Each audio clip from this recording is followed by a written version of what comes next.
Hello everyone. So in this session we're gonna discuss about immediately invoked function in JavaScript. So let's take an example about it. Here is it. As you can see, we saw before about how to define a function.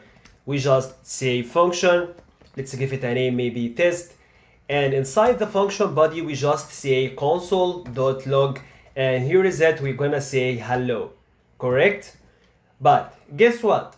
This function, it will not work. It will not give you anything at all till you do one thing, till you call this function. Without that, your function, it will not work. So to call this function, all you have to do to come here and say test. At that case, you can find the output of this function, which is basically hello.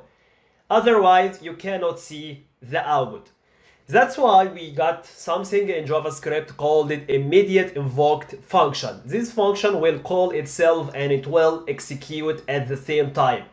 So how can we do that? It's easy syntax. All you have to do is before function you have to add this parentheses, as well after function you have to add this parentheses and open and close parentheses after the function finish. That's all. Yeah, look at that. Here is it. Without calling the function, he is telling me hello. That means it's working. That's awesome. We got a lot of scenario about how and when shall I use that function, and that one you're gonna saw it in upcoming session as well. You can find it in our React course.